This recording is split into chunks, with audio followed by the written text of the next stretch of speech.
도움이 되는 정보 트렌드 라디오입니다. 최근에 여당에서는 서민 중산층을 위한 실버타운 공급 확대 정책을 내걸었는데요. 현재 노인복지주택의 경우 법적인 제한이 있어 활성화가 힘들다는 문제를 지적하고 앞으로 특별법을 제정해 실버타운 공급을 늘리겠다는 공약을 내걸었습니다. 또한 고령자 복지주택은 2017년까지 2만 가구로 늘려 추진하겠다고 하는데요. 이처럼 시니어를 위한 주거정책 확대의 목소리가 점차 커지고 있는 상황입니다. 따라서 오늘은 2014년 노인 주거정책 중 핵심 정책 4가지를 알기 쉽게 말씀드릴 거고요. 여기에 추가로 기존 만 65세 이상 혜택도 50가지 이상 말씀드리겠습니다. 영상 끝까지 모든 내용 같이 봐주시고요. 좋아요, 구독만 눌러주시고 바로 보러 가시죠. 먼저 2014년 노인 주거정책 3가지 내용입니다. 일단 주거급여 정책이 있습니다. 많은 시니어분들이 모르시는 게 다른 정부 지원들과는 다르게 이 주거급여는 부양 의무자 기준 원칙 적용을 하지 않으며 근로 능력도 보지 않습니다. 따라서 생활이 어려운 많은 분들이 신청이 가능한 상황인데도 여전히 몰라서 신청을 못하고 있는 분들이 많다고 합니다. 또한 2014년 들어서 주거급여 적용 기준이 더욱더 대폭 완화가 되었기 때문에 만약에 생활이 어려우신 분들이라면 제가 지금부터 말씀드리는 이 주거급여 내용을 보고 신청을 한번 해보시는 게 좋습니다. 주거급여는 거주하는 곳에 대한 비용 지원입니다. 따라서 집을 가지고 있다면 집 수리비를 일시금 지원하고 집이 없으시다면 월 임차비를 지원합니다. 2014년에는 이 임차가구 기준 임대료가 가구별로 월 1만 1,000원에서 2만 7,000원으로 늘어났는데요. 표를 보시면 더 쉽게 알 수 있습니다. 서울 1인 가구의 경우 월 최대 34만 1,000원을 받고 2인 가구 최대 38만 2천원, 3인 가구 최대 45만 5천원, 4인 가구 최대 52만 7천원을 지원받습니다. 경기 인천의 경우 1인 가구 최대 26만 8천원, 2인 가구 최대 30만원, 3인 가구 최대 35만 8천원, 4인 가구 최대 41만 4천원을 지원받습니다. 광역시 세종시 수도권의 특례시의 경우 1인 가구 최대 21만 6천원, 2인 가구 최대 24만원, 3인 가구 최대 28만 7천원, 4인 가구 최대 33만 3천원을 지원받습니다. 그리고 그 외지역 4급지의 경우도 표를 통해 확인해 보시면 되겠습니다. 그리고 주거급여의 경우 소득 인정액에 따라 자기 부담금을 제외하고 지급할 수 있으니 해당 표는 최대 금액 기준이고 실제 받는 금액은 다를 수가 있음을 참고해 주시고요. 그리고 집을 가지고 계시는 자가 가구의 경우에는 집 수리비를 지원하는데요. 집 수리비 정도에 따라 주기와 지원 금액이 다릅니다. 예를 들어 경보수는 도배, 장판, 교체 등을 지원하고 3년 주기로 최대 457만 원을 지원합니다. 중보수는 창호, 단열, 난방공사 등을 지원하고 5년 주기로 최대 849만 원을 지원합니다. 대보수는 지붕, 욕실, 주방공사 등을 지원하고 7년 주기로 최대 1241만 원을 지원합니다. 이것도 최대 금액이 지원되는 게 아니라 본인의 소득에 따라 지원금이 달라질 수 있다는 점 기억을 해주시고요. 그리고 주거급여는 꼭 신청을 해야 하는 이유가 있는데요. 주거급여는 부양의무자 기준 원칙을 적용하지 않으며 근로 능력도 보지 않습니다. 이 말은 내 소득과 재산이 적다면 부모나 자녀의 재산과 관계없이 받을 수 있다는 이야기가 됩니다. 따라서 정말 많은 분들이 신청이 가능함에도 불구하고 나는 대상이 아닐 거야 하며 먼저 포기해서 아직도 신청을 안 하신 분들이 많다는 이야기가 됩니다. 그런 분들이 약 70만 가구가 넘는다고 하니 영상을 보신다면 꼭 한번 신청을 해보시라고 말씀드리고 싶고요. 현재 경제적으로 어려운 어르신들이 계신다면 고민하지 마시고 이 기초수급, 의료, 주거급여 등을 꼭 한 번 정도는 신청을 먼저 해보시는 것을 추천드립니다. 다음은 서울시에서 진행하는 어르신 안심주택 소식입니다. 최근에 서울시에서 어르신들을 위한 대책으로 어르신 안심주택 공급을 발표했습니다. 어르신 안심주택은 청년 안심주택처럼 서울 시내에 주택을 공급하면서도 주거비를 현저하게 낮추겠다는 게 내용의 골자인데요. 보증금 선택 범위를 다양하게 해서 보증금 부담감을 줄여주고요. 임차인 보증금은 50% 내에서 최대 6천만 원까지 무이자로 빌려주는 혜택도 같이 제공한다고 합니다. 그러니까 보증금도 이자가 없이 빌려주는 거죠. 거기다가 임대료 또한 주변 시세의 최대 85%까지 저렴하게 제공을 한다고 하는데요. 예를 들어서 만약 주변 시세가 월세가 50만 원이면 어르신 안심주택은 약 4만 원 전후로 월세가 제공이 되고요. 주변 시세가 약 100만 원이면 어르신 안심주택은 8만 5천 원 선에서 월세가 제공이 된다는 이야기입니다. 서울 시내에 있는 집인데 이런 조건이면 정말 좋은 조건이죠. 일단 요거는 최대 저렴하게 제공을 했을 경우라는 점 참고를 해주시고요. 그리고 특이한 점은 주변 의료시설이나 복지시설 및 교통시설과 연계를 한다는 점에 있는데요. 이 다음 화면을 보시면 어르신 안심주택은 도로변에 공급이 될 예정이고 지하철역이나 승강장 350m 이내로 공급이 될 예정이라고 합니다. 거기다가 병원과 아주 가까운 지역으로 공급이 될 예정이라고 하는데요. 지하철역이나 승강장 그리고 병원이 아주 근접한 곳으로 제공이 된다는 점을 보면 서울시에서 어르신들을 위해서 이 어르신 안심주택을 꼼꼼하게 기획을 했다는 점을 알 수가 있습니다. 그리고 어르신이 거주하는 집답게 동작감지 설비나 응급구조 자동 전송 시스템을 설치하여 어르신이 다치거나 응급 상황에 처했을 때 바로 구조대가 출동할 수 있도록 할 예정이라고 하고요. 인테리어 또한 무단차 미닫이 문을 설치하고 화장실과 현관에는 손잡이를 설치하여 어르신이 넘어지지 않도록 도와주는 인테리어를 한다고 합니다. 따라서 어르신 취나 인테리어가 되겠죠. 그래서 서울시에 거주하시는 분들이라면 이 어르신 안심주택에 대해서 관심을 가지고 계시면 좋을 듯 하고요. 이 정책의 경우 현재는 기획 단계에 있는 상황이라서 실제 신청자 모집까지는 꽤나 긴 시간이 걸릴 듯 합니다. 따라서 향후 주택 건설부터 임대계획 등 추가 내용이 나오면은 제가 영상을 통해서 더 많은 내용 알려드리도록 하겠습니다. 다음은 저렴한 월세로 거주가 가능한 2014년 고령자 복지주택 정책 정리 내용입니다. 만 65세 이상 혜택이고 일정 조건을 충족하면 월 4에서 5만 원 정도로 평생 영구 임대를 할 수 있는 정부 주택 정책인데요. 쉽게 말해서 월세 4만 원 정도만 내면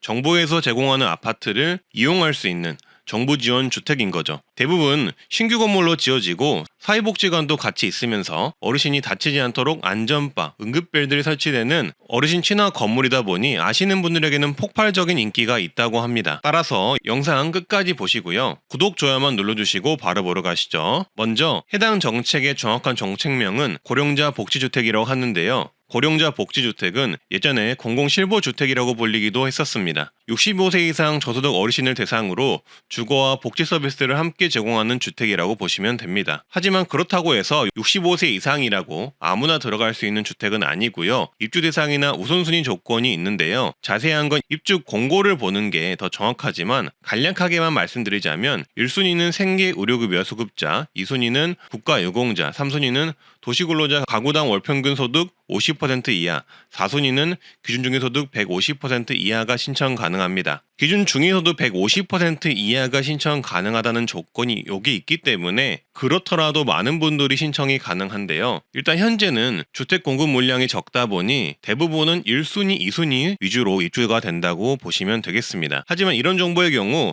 아시는 분들만 알고 계시는 경우가 많고 내가 사는 지역에 고령자 복지주택이 있는지 지어지고 있는지 모르고 있는 경우가 많잖아요. 따라서 먼저 알고 계신 분들에게 유리하다고 보시면 되겠습니다. 일단 몰라서 지원을 못하는 경우가 정말 많으니까요. 따라서 이 고령자 복지주택이 어디에 있는지 알고 계시면 좋은데요. 고령자 복지주택의 현재 전국 현황은 전국적으로 약 7,500호 정도가 선정이 된 상태고요. 전국적으로 다양하게 공급이 되었고 현재 건립 중이거나 이미 지어져서 입주 완료가 된 지역도 많습니다. 따라서 내 지역에 이런 고령자 주택이 있는지 파악하는 게 정말 중요하겠죠. 이번 정부 들어서는 매년 1,000호씩 추가 공급할 계획이라고 하니 많지는 않지만 그래도 많은 관심을 가지고 어디에 이 고령자 복지주택이 지어지는지 확인해 보실 필요는 있는 것 같습니다. 제가 왜 이렇게 고령자 복지주택을 강조드리냐면 고령자 복지주택이 장점이 있어서인데요. 바로 사회복지시설이 같이 들어간다는 것입니다. 각각의 고령자 복지주택별로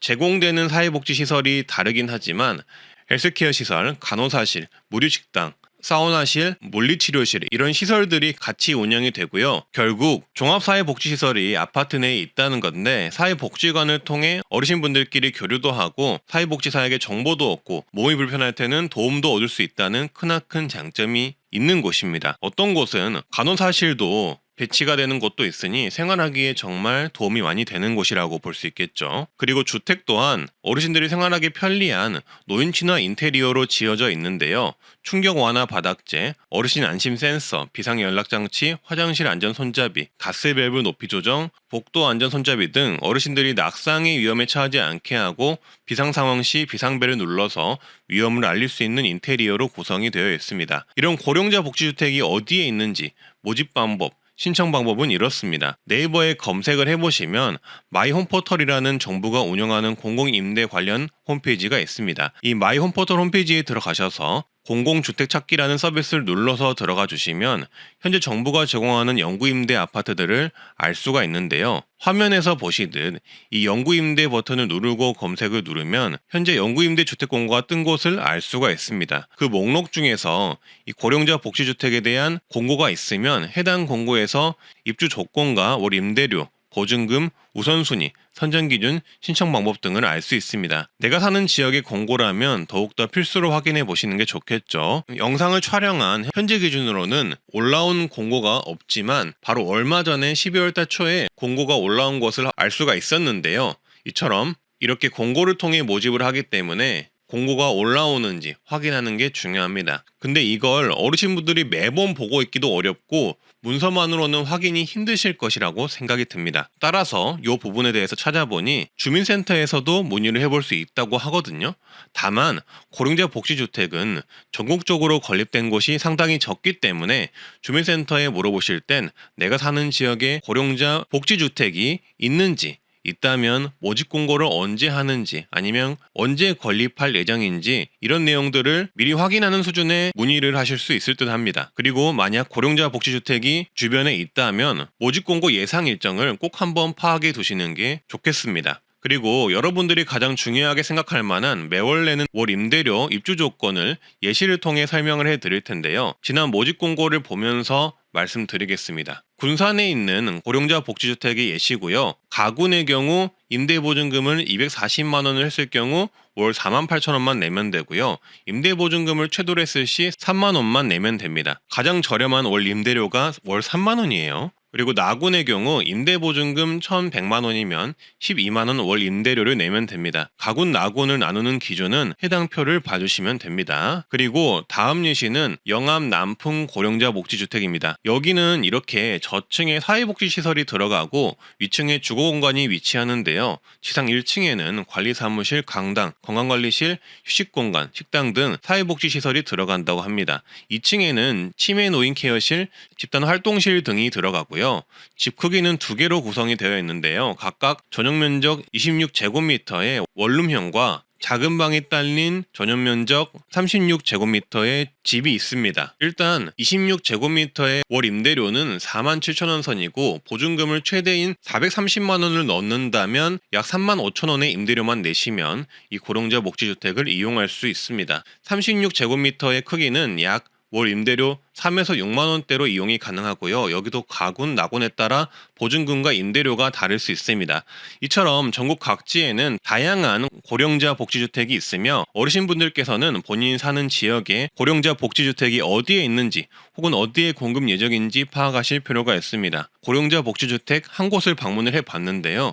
광주광역시 농성동에 있는 고령자 복지주택이었고요. 이렇게 아파트와 함께 종합사회복지관이 설치되어 있었습니다. 몸이 불편하신 어르신들이 이용하기 편하게 지어진 흔적들이 보였고요. 사회복지센터도 있었고 주변을 둘러보니 도서관도 있었고요. 종합사회복지관 안에서 다양한 프로그램을 진행하는 것도 알 수 있었습니다. 무료급식 지원 사업도 하는 것을 알 수 있었습니다. 놀이터도 설치되어 있었고 근처에는 도보 5분 거리로 갈 수 있는 지하철역도 있었습니다. 고령자 복지주택이라고 해서 외딴 곳에 허름하게 짓는 그런 개념이 아니라 국가와 지자체가 지원하는 만큼 위치나 건물 구조 등을 각별하게 신경 쓴 게 느껴졌습니다. 이곳에 사시는 어르신분의 자제분과도 이야기를 나눠봤는데 거주하기도 편하고 만족도가 상당히 높다는 것도 알 수 있었습니다. 앞서 말씀드렸다시피 이런 고령자 복지주택은 전국에 분포하고 있으며 정부는 매년 1,000원씩 건립을 추진하고 있는데요. 그래서 다음은 현재 어떤 지역에 건립이 되나 고령자 복지주택 최근 선정 지역 현황을 말씀드릴 텐데요. 최근 고령자 복지주택 건립이 선정된 곳은 이렇습니다. 경기도 포천시에 노인복지관 버스정류장이 있는 곳에 지어지고요. 강원도 화천군과 횡성군에도 지어지기로 결정되었습니다. 그리고 충북 증평군에도 이런 고령자 복지주택이 들어설 것으로 예정이 되어 있고요. 충남 홍성군, 전남 고흥군에도 교통시설이 가까운 곳에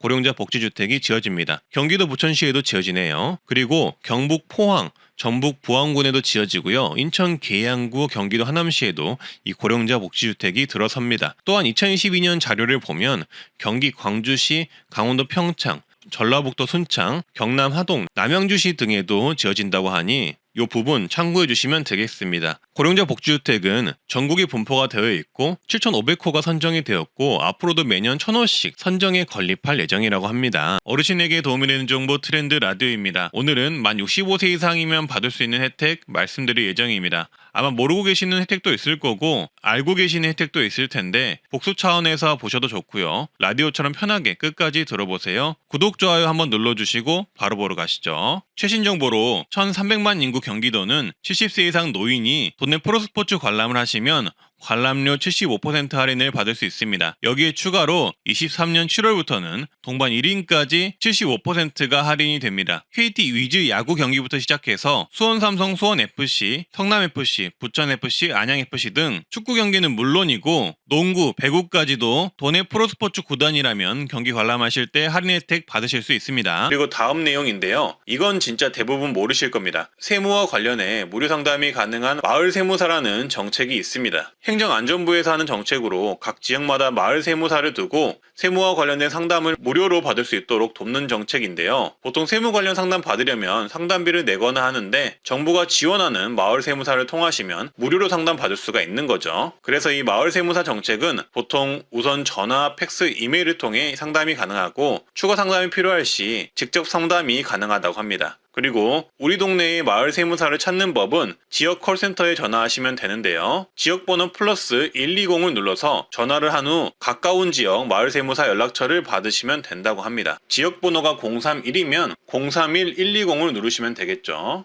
그리고 이어서 만 65세 이상 혜택 56까지 보시면 되겠습니다. 첫 번째, 최대 50% 통신비 할인이 있습니다. 먼저 기초연금 수령 대상자분들의 경우 통신비가 월 22,000원 이하이면 통신요금을 50% 지원을 하고요. 통신비가 월 22,000원 이상이면 최대 11,000원까지 통신비 요금 감면을 해줍니다. 요거 모르시는 분들 많을 텐데 신청은 주민센터나 복지로 사이트 또는 통신사 고객센터나 대리점에서 하시면 됩니다. 그리고 기초연금 대상자가 아니신 분들은 통신 3사에서 만든 시니어 요금제를 활용하시면 기존보다 조금 더 저렴하게 이용 가능하십니다. 그리고 알뜰폰을 이용하시면 좋긴 한데 여기에도 시니어 요금제가 있으니 가능하시면 이용을 한번 해보시고요. 두 번째는 틀니 비용을 70% 지원을 받을 수가 있습니다. 틀니는 완전 틀니, 부분 틀니가 있는데 이런 틀니 시술을 할 때 비용 지원을 해줍니다. 소득에 따라 차등 지원을 하고요. 어려우신 분들은 틀니 비용의 5% 본인 부담금만 내면 되고요. 일반 어르신분들은 30%의 본인 부담금만 내시면 됩니다. 틀니의 경우 7년에 1회 지원을 받을 수 있다고 하고요. 중간에 본인 부지로 새로운 틀니를 하게 되면 건강보험료 적용이 안 되니 주의를 하셔야 합니다. 세 번째는 임플란트 70% 비용 지원 사업이 있습니다. 임플란트의 경우 2개까지 지원을 하고요. 만약 부분 틀니를 지원받았더라도 지원을 받을 수가 있습니다. 임플란트 본인 부담금은 의료급여 받는 분들은 10%만 내시면 되고 일반 어르신분들은 30% 자부담금만 내시면 되겠습니다. 틀니와 임플란트 비용 지원 신청은 보통 치과 가시면 신청 가능합니다. 다섯 번째는 폐렴구균 예방접종이 무료입니다. 무료 백신의 종류로는 폐렴구균 23가 다당 백신이 무료이며 평생 1회만 지원되고요. 보건소나 지정 의료기관에서 무료 접종이 가능합니다. 여섯 번째는 인플루엔자 백신이 매년 1회 무료 지원이 되는데요. 독감 백신이라고 보시면 되겠습니다. 이 또한 보건소나 지정 의료기관에 방문하여서 무료 접종 가능합니다. 일곱 번째는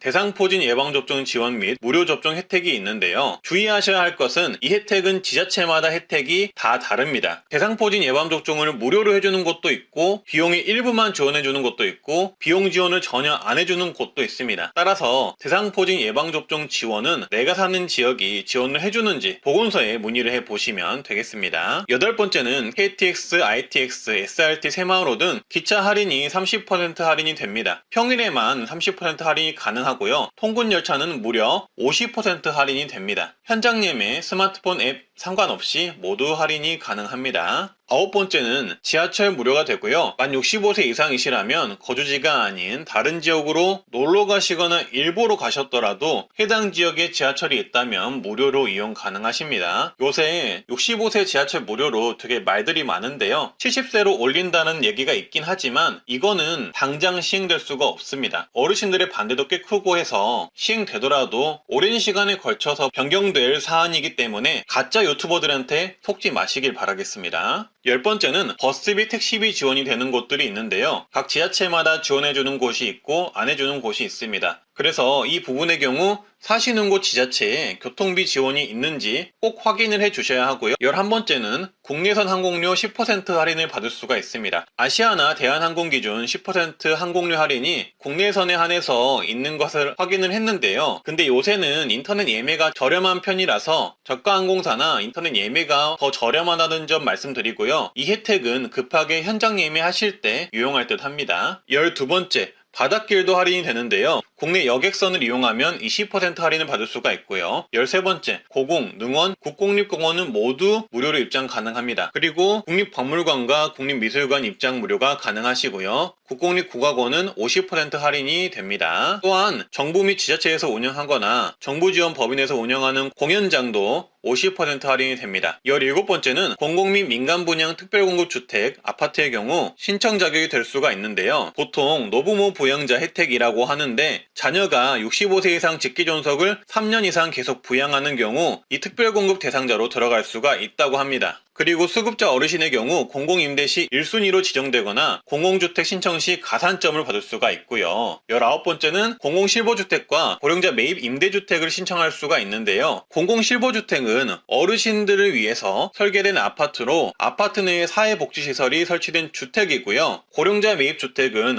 어르신들을 위해 정부가 아파트를 매입해서 리모델링한 주택입니다. 이 두 주택 모두 어르신들을 위한 주택으로 모두 저렴한 임대 조건으로 이용 가능한 주택이라고 보시면 되겠고요. 신청 공고는 LH 청약센터에서 확인할 수가 있겠습니다. 그리고 60세 이상이면 상속세 3천만원까지 공제를 해준다고 하고요. 그리고 경로 우대 공제를 받을 수가 있는데요. 먼저 만 60세 이상이고 자녀랑 거주하시면 자녀가 부모님 1인당 연 150만원 부양가족 공제를 받을 수가 있고요. 그리고 추가 공제로 만 70세 이상이시면 1인당 연 100만원 추가 공제도 받을 수가 있습니다. 그리고 자녀가 부모님 의료비 공제를 할 수 있는 것 또한 어르신 혜택이니 알아두셨다가 자녀에게 이 부분 알려주시면 좋을 듯 하고요. 23번째는 종합부동산세를 내실 때 고령자 세액공제를 적용받을 수가 있는데요. 만 60에서 65세는 20%, 65에서 70세는 30%, 70세 이상은 40% 세액공제가 가능하며 추가로 장기보유 세액공제를 중복으로 받을 수 있습니다. 24번째는 만 65세 이상 어르신과 그리고 자녀가 부모님 봉양을 위해서 합가를 하는 경우 한 가구 2주택이 되는데요. 이럴 경우에는 양도소득세가 면제가 된다고 합니다. 부모님 봉양을 위해서 부모님 집 한 채 그리고 자녀 집 한 채가 합가하여 살게 되는 경우 한 가구 2주택자로 분류하지 않고 10년 안에 먼저 판 주택은 12억 원까지 양도세 비과세 혜택을 받을 수가 있다고 합니다. 25번째는 노인돌봄 서비스를 신청할 수가 있는데요. 일상생활이 어려운 어르신들을 위해 생활안전지원, 외출동행, 가사지원 등을 해주는 서비스이고요. 만 65세 이상 기초수급자, 차상위 어르신 또는 기초연금 수급자분들이 받을 수가 있습니다. 장기요양 등급 판정자분들은 중복이 안 되고요. 신청은 주민센터에서 신청 가능합니다. 그리고 만 65세 이상 어르신의 경우 노인장기요양 등급 신청이 가능한데요. 몸이 불편하신 어르신을 대상으로 신청이 가능하며 요양보호사가 직접 집에 방문해 어르신의 가사를 돕는 주간보호 서비스부터 요양원에 입소하는 비용까지 국가에서 85%에서 100%까지 비용 지원을 해줍니다. 건강보험공단에서 신청 가능하고요. 몸이 불편하신 어르신을 대상으로 지원하는 만큼 등급 판정을 받는 일은 쉽지 않다고 보시면 되겠습니다. 또한 정부에서 진행하는 노인 일자리 참여가 가능한데요. 일자리 정보는 온라인 사이트 노인 일자리 여기나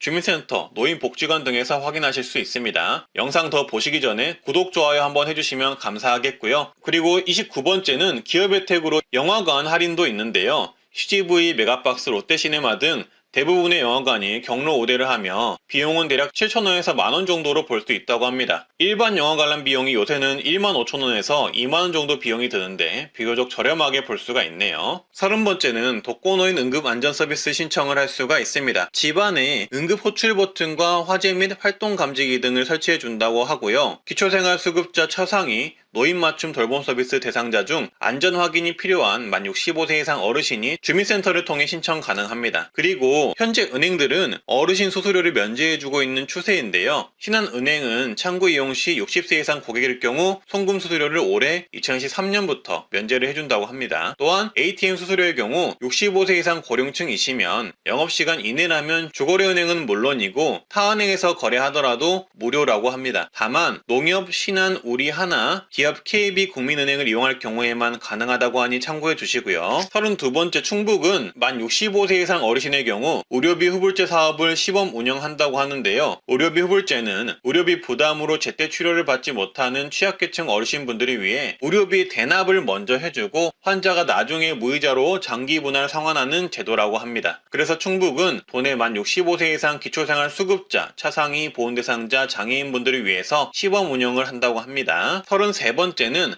고혈압 당뇨병 등록관리 사업 신청을 하시면 만 65세 이상은 본인 부담금 최대 월 5,500원을 지원받을 수 있는데요. 지역특화 사업으로 서울 성동구, 광주 광산구, 울산 중구, 세종시, 광명시, 남양주, 안산, 부천, 하남시, 동해시, 홍천군, 전북 진안군, 전남 목포, 여수, 장성, 경북 경주, 포항, 경남 사천시, 제주시에 거주하시는 분들이 이용 가능하다고 합니다. 그리고 서울시의 경우 자체적으로 건강관리 마일리지 사업을 하고 있는데요. 고혈압 당뇨병 환자가 동네 의원에서 참여 신청을 하고 치료를 꾸준히 받고 관련 교육을 받으면 마일리지를 준다고 하고요. 쌓인 마일리지는 건강검사, 예방접종 시 사용할 수 있다고 합니다. 35번째는 생애 경력 설계 서비스 60세 이상 프로그램 참여가 가능한데요. 지난 경력을 되돌아보고 앞으로 어떤 방향으로 나아갈지 설계해주는 상담 프로그램으로 보시면 되고요. 중장년 워크넷 사이트에서 신청 가능합니다. 그리고 국민연금 받으시는 분들은 국민연금 대부사업, 즉 대출을 받을 수가 있는데요. 만 60세 이상 국민연금 수급자가 가능하며 저금리 대출이 가능합니다. 최대 1천만 원 이내로 주택 전세, 월세자금, 의료비, 배우자 장제비, 재해복구비가 필요한 경우 신청 가능합니다. 38번째는 치매검진을 무료로 받을 수 있는데요. 만 60세 이상 중위소득 120% 이하이면 치매선별 진단검사를 무료로 받을 수 있고요. 추가 정밀진단이 필요한 어르신에게는 검사비 일부를 지원해주는 제도입니다. 신청은 보건소 치매안심센터에서 하시면 되고요. 그리고 치매 치료관리비도 지원도 하는데요. 치매 치료제를 복용 중인 만 60세 이상 치매 환자 중 기준 중위소득 120% 이하 어르신에게는 최대 월 3만원 약제비, 진료비, 본인 부담금을 지원을 합니다. 그리고 노인 암검진 지원, 즉 눈 검사도 지원해 주는데요.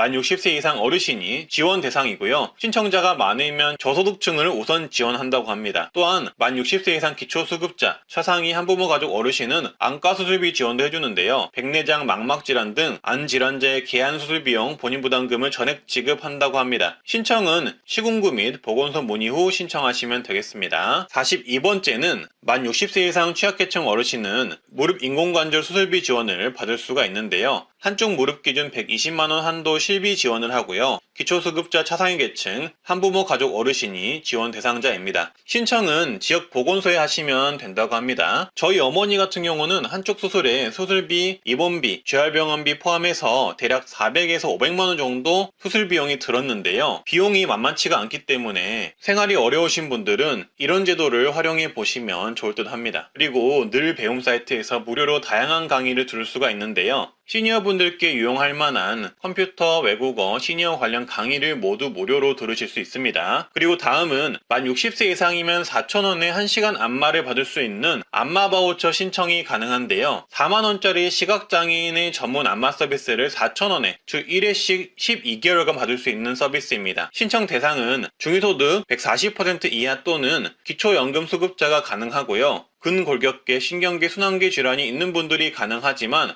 근육통, 신경통 같은 증상만 있으셔도 대상자에 포함이 될 수가 있습니다. 하지만 주의하실 점은 지자체별로 각각 운영 여부를 먼저 확인을 하셔야 하고요. 만약에 운영하더라도 매년 1월에서 2월 또는 6월에서 7월쯤 모집을 하며 선발 인원이 대체적으로 적은 편이라는 점을 참고하시면 좋을 듯 합니다. 그래도 시간적 여유가 있으시면 알고 계셨다가 모집할 때 신청은 한번 해보시는 것을 추천을 드립니다. 45번째는 만 55세 이상이면 주택연금 가입이 가능한데요. 9억 원 이하 1주택을 소유하고 계시면 가입이 가능합니다. 주택연금의 경우 어떤 분들에게는 굉장히 좋은 혜택일 수 있지만 어떤 분들에게는 혜택이 아닐 수가 있기 때문에 이 부분은 홈페이지를 통해서 좀 더 꼼꼼히 봐주시면 되겠습니다. 제가 무조건 좋다고 홍보하는 게 좋은 게 아니니까요. 그리고 농지연금도 가입이 가능한데요. 만 60세 이상 고령농업인이 소유한 농지를 담보로 연금을 받을 수 있는 제도이고요. 연금을 받으면서 담보 농지를 직접 경자하거나 임대할 수도 있다고 합니다. 농지연금의 경우도 본인 상황을 잘 따져서 신청해야 한다고 하니 이것도 꼭 내용을 꼼꼼히 봐주시고요. 47번째는 운전면허증 반납 시 교통비 지원이 있는데요. 면허증 반납 시 10에서 50만원을 준다고 하고요. 만 65세 또는 70세 이상 분들이 대상이며 혜택은 지자체별로 다르기 때문에 거주하시는 지자체에 물어보시면 될 듯 합니다. 그리고 어르신분들에게 장수수당 또는 어르신 미용비를 지급하는 곳들이 있는데요. 월 2에서 3만원씩 지급하며 주민센터에 신청을 해야 받을 수가 있으니 만약 지자체에 이런 혜택이 있는지 확인을 먼저 하시고 만약에 있다면 신청하셔서 받아가시길 바라겠습니다. 만 65세 이상이시면 자동차 보험료를 할인받을 수가 있습니다. 만 65세 이상이시면서 고령운전자 교통안전교육을 받은 경우 자동차 보험료의 3.6%에서 5% 할인을 받을 수가 있습니다. 고령자 운전자 교통안전교육은 도로교통공단 사이트에서 신청하실 수가 있는데요. 다만 할인은 자동 적용이 아니며 가입하신 보험회사로 직접 신청하셔야 하고 보험회사별로 내용이 다를 수 있어서 현재 가입하신 보험회사와 상담 후 진행해 보시는 것을 추천드립니다. 그리고 기초연금 탈락이 되었을 경우 대처를 할 수 있는 정책도 있는데요. 바로 수급희망이력관리제를 신청하시면 됩니다. 올해 나온 정책은 아니지만 대부분 어르신들이 모르고 계셔서 알려드립니다. 기초연금 수급희망이력관리제는 기초연금의 탈락 및 중단된 사람을 대상으로 기초연금의 선정 기준액이 상향될 때마다 가능성을 재조사해서 가입 가능한 상태가 되면 알려주는 제도입니다. 근데 중요한 건 신청한 사람들한테만 알려줍니다. 따라서 이 부분도 꼭 알고 계셔서 기초연금의 탈락 및 중단이 되었을 경우를 대비해 주시고요. 그리고 지금부터가 중요한데요. 전화금융사기, 보이스피싱이 걱정되신다면 이 정책 무조건 알고 계셔야 합니다. 두 가지가 있는데요. 먼저 지정인 알림 서비스가 있습니다. 고령자분들의 신용카드 대출 상품 이용 세부 내역을 가족이나 지인분들에게 사전에 문자로 알려주는 서비스입니다. 어르신분들은 텔레마케팅이나 스마트폰 사용에 취약하신데요. 그런데 갑자기 전화가 와서 받았을 뿐인데 나도 모르게 대출이 된다면 그것만큼 무서운 일이 없을 것입니다. 근데 이 지정인 알림 서비스를 해 놓으시면 만약에 나도 모르게 대출이 되었을 때 가족이나 지인분들이 빠르게 알 수 있게 되어 후속 조치를 할 수가 있는데요. 그래서 이런 부분이 걱정이 되신다면은 이 지정인 알림 서비스를 꼭 신청을 해주시고요. 신청은 신규 카드 만들 때도 가능하고 개별적으로 따로 신청하실 수도 있습니다. 사용하시는 카드가 있다면 카드사에 신청을 하시면 되겠습니다. 그리고 이 다음 정책이 중요한데요. 바로 보이스피싱, 스미스피싱 사기에 당했을 때 내 돈이 통장에서 빠져나가지 않도록 모든 계좌를 빠르게 일시정지할 수 있는 내계좌 지급정지 서비스가 시행이 되었습니다. 내계좌 지급정지는 내가 보이스피싱 등 사기에 당했을 때 내 명의의 모든 계좌에 대해 일괄적으로 지급정지를 빠르게 스마트폰으로 신청할 수 있는 서비스인데요. 지금까지는 보이스피싱을 당해서 계좌 정지를 시키려면 내가 가지고 있는 계좌들과 관련된 은행을 모두 찾아가거나 전화를 통해 하나하나 일일이 신청해야 했습니다. 하지만 이제는 한 번에 스마트폰으로 집에서 바로 빠르게 신청할 수 있는 서비스가 마련되었다고 보시면 되겠습니다. 신청은 네이버에 어카운트 인포라고 사이트를 검색을 하셔서 들어가신 후 내 계좌 지급 정지를 누르셔서 가지고 있는 모든 계좌를 일괄적으로 정지 신청을 하시면 되겠고요. 공인인증서 등이 필요할 수 있다는 점 참고해 주시면 되겠습니다. 그리고 어르신분들이라면 이 복지 멤버십 서비스를 신청해 두시면 좋은데요. 정부에서 운영하고 있는 정책이고요. 내가 받을 수 있는 정보 복지가 있다면 자동으로 휴대폰 등 문자 알림을 통해 알려주는 서비스입니다. 근데 신청해야만 이 알림을 받을 수가 있기 때문에 꼭 신청을 하셔야 하는데요. 신청은 전국주민센터 아무데나 방문하셔서 신청하시면 됩니다. 다만 아직까지는 정부나 지자체 등에서 실시하는 모든 정책을 알려주는 것은 아니고 일부 중요한 약 80여 개의 정책을 안내하고 있고요. 앞으로 안내하는 정책 범위는 더욱 확대된다고 합니다. 다음은 119 응급 알림 콜입니다. 전국민 신청 가능하고요. 어르신이라면 무조건 꼭 신청하셔야 되는데요. 최근 제주에 사는 70대 어르신은 호흡곤란이 생겨 119에 전화를 했지만 호흡곤란 때문에 주소나 내 상태 등을 전혀 말하지 못하셨다고 합니다. 하지만 119 구급대원들은 바로 해당 어르신을 찾아가서 어르신에게 응급조치를 취하고 바로 병원으로 모셔갈 수 있었다고 하는데요. 어떻게 119 구급대원들이 어르신 집 주소를 바로 알고 어르신 상태를 알아서 응급조치를 빠르게 할 수 있었을까요? 바로 119 안심콜 서비스 때문입니다. 119 안심콜 서비스는 전 국민이 신청이 가능하고요. 임산부, 질병자, 장애인, 독거노인, 나홀로 어린이, 외국인 등 응급구조가 필요한 사회적 약자를 위해 만들어진 제도입니다. 119 안심콜 서비스에 사전에 인터넷을 통해 주소, 연락처 등 인적사항과 내 병명, 질병의 특성을 입력해두면 응급상황 발생 시 119에 전화만 해도 주소를 말하지 못해도 구급대원들이 출동을 하여 응급처치와 함께 병원 이송을 해준다고 하고요. 그리고 추가로 보호자 연락처를 남겨두면 구급대 출동과 동시에 보호자에게도 신고 접수 사실과 이송병원 정보가 문자 메시지로 전송이 된다고 합니다. 따라서 당뇨, 고혈압, 심장질환 등 지병을 가지고 계시는 분들이라면 정말 꼭 신청을 하셔야 하고요. 어르신 분들이라면 정말 무조건 신청을 해 두셔야 하는 제도입니다. 따라서 이 제도는 어르신뿐만 아니라 가족분들도 아시면 정말 좋고요. 전국민 신청이 가능하기 때문에 필요하신 분들은 신청해 두시면 좋습니다. 따라서 이렇게 최근 각 소방서 측에서 이런 119 안심콜 서비스를 계속 홍보하고 있는 상황입니다. 신청은 본인이 직접 인터넷을 통해서 신청을 하셔도 되고요. 가족이나 지인, 사회복지사 등 대리인이 대리 신청도 가능하기 때문에 꼭 알아두시면 좋습니다. 이렇게 화면에 보이시듯 내 정보와 병력 정보 등을 119 안심콜로 등록을 해두시면 119 신고 시 안심콜 대상자로 인식하여 내 주소와 기입한 병력 정보를 바탕으로 구급 출동과 응급 대처 등이 이루어집니다. 신청 방법은 제가 안내해드린 사이트, 인터넷 사이트로 본인 또는 대리인이 등록을 하시면 되고요. 사이트 링크는 하단 댓글에 남겨놓도록 하겠습니다.